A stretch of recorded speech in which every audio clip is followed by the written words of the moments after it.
The Nielsen family moved to Texas 3 months ago, purchasing an old wooden house on the edge of a quiet neighborhood at a cheap price. The previous owner, an elderly Mexican man, had died from suicide last year, but Sean didn't have the slightest suspicion. He was just relieved to escape the cramped rental life in Houston. This HOA fee is $500 a month. That's ridiculous. Shelley, his wife, shook her head as she looked at the thick contract sent by the HOA. They agreed not to join. We haven't done anything wrong. What can they do to us? Sean reassured himself. But everything turned upside down on Monday morning when the sound of a bulldozer roared at 5 a.m. Sean opened the door, thinking he was dreaming. Cranes, trucks, and dozens of men in black suits were erecting iron fences around the house. A fat man with slanted, snake-like eyes, HOA President Wilson, shouted through a megaphone, "You owe the HOA $50,000. If you don't pay, don't even think about stepping out of here." Is this a joke? Sean immediately grabbed his phone and called 911. The officer answered after 3 rings, his voice icy. "The HOA has the right to seize property if residents violate the rules. You should negotiate with them." Shelley frantically searched through the house purchase documents, her face pale. "There's fine print here." The previous owner signed a lifetime agreement with the HOA, and the terms bind the inheritors too. She trembled, pointing at the faded page. "They tricked us." Wilson threw a stack of papers through the fence, photos of grass 2 inches tall, violating lawn regulations, fence paint not matching Pantone codes, and even children crying after 8 p.m. causing noise pollution. Total fine, $50,000. "We're not HOA members," Sean yelled. Wilson smirked. "This house has been under HOA jurisdiction since 1985. You bought it, so you must comply. Either pay up or starve in there." Electricity, water, and internet were cut off. The fridge was empty after 2 days. Tommy screamed from hunger while Monica secretly picked bread crusts from the trash. On the 3rd night, Shelley held her daughter, shaking uncontrollably as guard dogs barked loudly around the house. "They want to drive us insane," she whispered. Wilson appeared every morning, standing outside the fence smoking a cigar. "Sell me the house for $1 and I'll set you free." He bared his yellow teeth. "Otherwise, just wait." Texas summers hit 40 degrees, no water, no fan. How long do you think the kids will last? Sean considered using his truck to break through the fence, but the HOA had hired armed mercenaries to guard the perimeter. "Go ahead, I'll shoot the boy first." One mercenary squinted, aiming at Tommy through his scope. On the 5th night, a black envelope was slipped through the door crack. Inside was a handwritten note. "Sell the house." Wilson isn't joking. The previous owner died because he didn't listen. "You're next. Someone who knows the truth." Shelley sobbed when she noticed the words on the back of the note, "We're watching you," along with a secretly taken photo of the family sleeping on the floor. While searching the attic for food, Monica discovered a rusty metal box belonging to the previous owner. Inside was a half-finished diary stained with dried blood. September 14th, "Wilson threatened me if I didn't sell the house. He said there's something underground he needs." September 20th, "I found out they buried something in the backyard. The chemical smell is horrifying." September 25th, "They poisoned me. If anyone reads this, run away." The last line was smeared with blood, scribbled as if written by someone on the verge of death. The alarm blared. Wilson and his men stormed in, snatching the diary from Monica's hands. "You bastards! You have no right," Sean shouted before being gagged. Wilson lit the diary on fire in front of them, the ashes falling like black snow. "The game has just begun. Next time, it'll be your children's corpses." Outside, the Texas heat scorched. Inside, the Nielsen family huddled together, sobbing, unsure if the sun would rise again. The night after Wilson burned the diary, the Nielsen family crouched in a dark corner of the room, Wilson's threats still echoing in their ears. Tommy's fever spiked to 40 degrees, his breathing raspy like a rusty spring. Shelley held him, silent tears falling on his gaunt cheeks. "We have to find evidence to expose these monsters," she whispered to Sean, her hands trembling as she clutched the crumpled house purchase contract. Suddenly, Shelley's eyes caught a strange detail. The previous owner's signature, Carlos Hernandez, had a pen stroke so heavy it tore the paper as if he had left a clue. "This part, there's a layer of paper underneath?" She held the contract up to the moonlight, gasping as faint writing appeared beneath the adhesive. "Find the metal box under the stairs. Save the children." The couple crawled toward the creaky wooden staircase. Beneath a loose floorboard was a small metal box containing a USB drive and a copy of the 1985 HOA contract. Shelley plugged the USB into her phone, which still had some battery left. Hundreds of secretly recorded audio files and images from Carlos appeared. His voice was weak and fragmented. Wilson forced me to sign a lifetime contract. He threatened to kill my daughter. I know there's something underground. They bury toxic waste. The next morning, the sound of an ambulance siren pierced the suffocating air. Tommy convulsed, his lips pale from dehydration. Sean carried him to the gate, but the iron fence remained locked. "Open up! My son needs to go to the hospital now," he screamed. Wilson appeared behind the fence, megaphone in hand. HOA regulations prohibit unauthorized vehicles in restricted areas. "It's the law." He tossed a bottle of water over the fence. "I'm generous, here's some water for you." Shelley screamed into Monica's live streaming phone. "Everyone, please save my child. The HOA is killing us." She pointed the camera at Tommy, who was gasping for breath. "We didn't do anything wrong. We're not even HOA members." The phone screen flashed with a flood of comments. "Call the police. This is happening in Texas? I'm nearby. I'll come help." The hashtag HOA terror exploded, with shares skyrocketing. Wilson suddenly snatched the microphone from Monica, his face twisted in anger. "Live stream this." He turned the camera toward the ambulance engulfed in flames. "A tragic accident. The ambulance lost its brakes." His laughter sent chills down their spines. That night, as the Nielsen family struggled with Tommy's fever, a shadow slipped through the fence. "The back door, it's unlocked," a trembling voice echoed.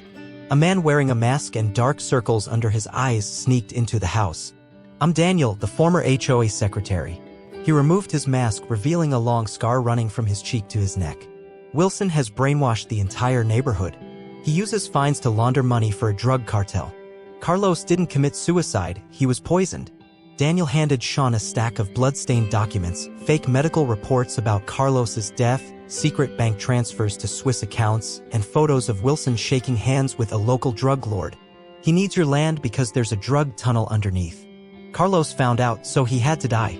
Suddenly, the sound of vicious barking erupted. Daniel flinched. "They found us. Keep the safe." He shoved a small USB drive into Shelley's hand before disappearing into the night. The next morning, Shelley opened the files on the USB, hundreds of security camera clips hidden around the house. She was horrified to realize Mr. Thompson. He's the HOA's spy. Mr. Thompson, the kind neighbor who often brought over baked goods, appeared in the videos, secretly planting cameras under flower pots, inside electrical outlets, and even the bathroom. "We've been watched this whole time." Sean clenched his teeth. The final clip left the family trembling. Thompson was seen pouring a black liquid into their water tank. Poison. Carlos died from contaminated water. Shelley covered her face. "They've poisoned Tommy too." Monica reviewed the live stream footage and noticed Thompson standing in the crowd supporting the HOA, his eyes glued to her phone. "He's been monitoring our every move." That afternoon, as hashtag HOA terror trended at #1 on Twitter, a convoy of black cars stormed into the street. Wilson led the charge, megaphone in hand. The Nielsen family is fabricating drama to avoid paying their debts. They poisoned their own child for profit. Here's the proof. A large screen was set up, showing Thompson pretending to cry. "I saw them pour poison into the water with my own eyes." They're insane. The crowd outside the fence began to shout, "Deceptive Vietnamese, deport them." Wilson smirked triumphantly, tightening his grip on Daniel's collar. The man who had helped the Nielsen family was now bound and bruised. "Tonight, it all ends," Wilson whispered into Monica's camera. "Either pay $100,000 or watch your children die slowly." Inside the house, Tommy suddenly coughed up blood. The alarm blared a second time like a death knell.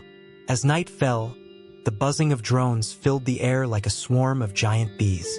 Bright lights from the drones shone directly into the bedroom, forcing the Nielsen family to hide under the bed. Wilson's triumphant voice boomed through the speakers. "You think live streaming will save you? The public now sees you as child killers." Monica's phone lit up. A video of Tommy coughing up blood was being shared with the caption, "Heartless parents poison their child for charity money." She screamed in despair, smashing the screen. "Why won't they listen to the truth?" Daniel, the former HOA secretary tied up outside, let out a piercing scream before a gunshot rang out. "They've killed him." Shelley held Tommy, who was barely breathing, her eyes hollow. Sean grabbed a crowbar and began tearing up the floorboards where Carlos had left traces of poison. We have to find what Wilson is hiding, he panted. As the wood splintered, damp soil was revealed. The stench of chemicals filled the air. Dad, look at this. Monica pointed to a plastic-wrapped suitcase buried deep under the floor. Inside were classified documents, maps of tunnels running through 5 houses, invoices for depleted uranium, and photos of Wilson receiving a suitcase of cash from a drug lord. It's not drugs. He's making a dirty bomb. Sean trembled. Suddenly, the roar of engines filled the air. Wilson led an armored convoy, banging on the door and shouting, "Hand over the suitcase, or I'll blow this house to pieces." "Shoot," Wilson ordered. The mercenaries raised their guns. But before the triggers could be pulled, police sirens blared. An armored vehicle crashed through the fence. Chief Davis, who had previously declared no intervention, stepped out with a shotgun. "Wilson Edward, you're under arrest for the murder of Carlos Hernandez and possession of radioactive materials." Davis shot Wilson in the leg. "I've been tracking you since you killed my sister, Carlos's wife, to seize the uranium mine." The crowd gasped as Davis presented the evidence. A copy of Carlos's diary, satellite images of Wilson digging tunnels, and Daniel's dying testimony. He used the HOA as a front, forcing residents to sign contracts to seize land with radioactive ore. Wilson collapsed in a pool of blood, his hands still twitching on a detonator. "The suitcase has a bomb. Let's all die together." He laughed maniacally. Sean shouted, "Get in the car now." The family rushed outside as the suitcase emitted a series of rapid beeps. Sean's old truck slammed into the iron fence. The screech of metal against metal sent sparks flying, igniting the rusted fuel tank. 3, 2, Wilson counted down. The truck burst into flames, shattering the fence. Sean floored the gas pedal, plowing through the panicked crowd. Behind them, the house exploded into a towering inferno. The hospital was 20 miles away. Tommy stopped breathing in Shelley's arms. "Son, wake up." She performed CPR, tears streaming down her face as she looked at his pale, lifeless expression. Sean drove like a madman, running red lights. Police cars chased behind. "Pull over," Davis shouted through a megaphone. Suddenly, the uranium suitcase in the car let out a piercing screech. Monica opened it. The countdown timer had stopped at 0:01. It ran out of battery? She gasped. They reached the hospital in seconds. Doctors rushed Tommy into the emergency room. "The child is severely irradiated." The doctor shook his head. Suddenly, Shelley's phone rang. A distorted voice echoed, "Wilson is dead, but the HOA lives on. We've contaminated the city's water supply. You've become the scapegoats for genocide." Sean collapsed in front of the ICU, his eyes bloodshot. Davis handed him a stack of photos. "The toxins have seeped into the groundwater. Everyone in this city won't survive more than 6 months." Outside the window, media helicopters swarmed. Camera flashes blinded Shelley. She collapsed to the floor, clutching the USB drive filled with evidence of the crimes. "Why do we have to endure this?" Monica screamed into the camera lens. "We just wanted a home." In the shadows, Thompson secretly recorded the scene, a satisfied smile on his face.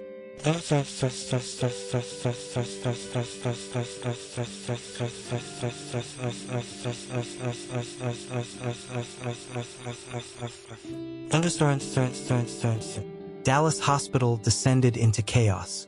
Hundreds of people writhed on the floor, blood streaming from their noses and mouths.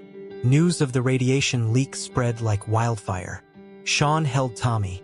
His skin had turned blackish purple, blisters oozing pus. "Save him! Please save my son!" He screamed at a nurse rushing past. Chief Davis pulled Sean into a dark corner, his voice hoarse. "The uranium has contaminated the water supply. 10,000 people are poisoned, but the government will pin all the blame on you."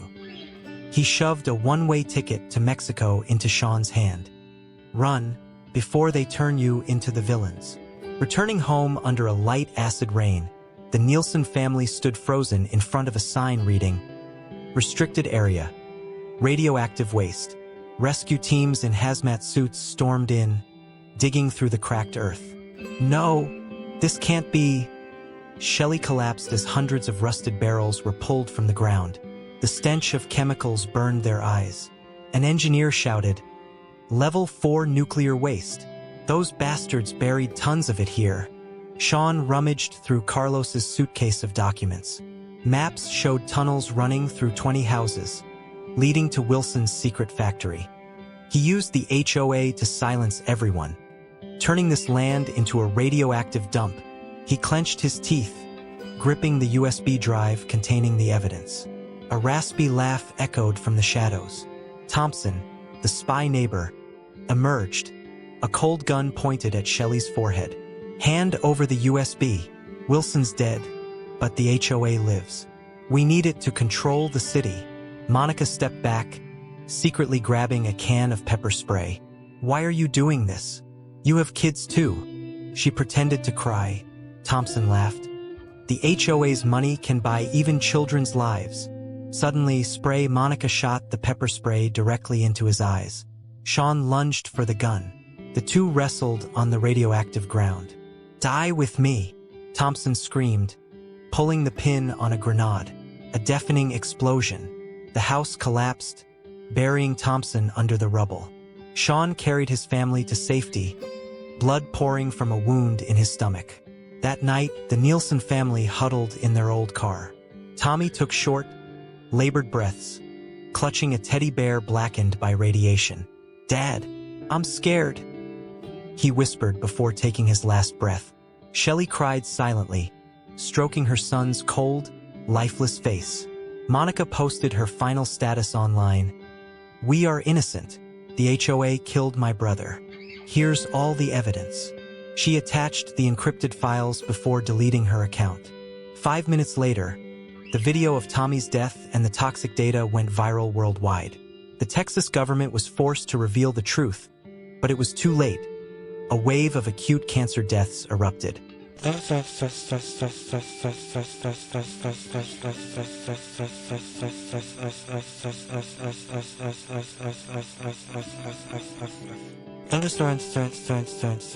Three months later, the Nielsen family wandered the slums. One rainy night, Monica's old phone lit up. A message from an anonymous email. "We've seen it. The HOA never dies. Come to the corner of Main Street at 3 a.m. if you want to know the truth about Tommy." Attached was a photo of Tommy on an operating table, his heart still beating in a glass chamber filled with green liquid. The caption read, "The child is the perfect vessel to cultivate uranium. Thanks for the gift."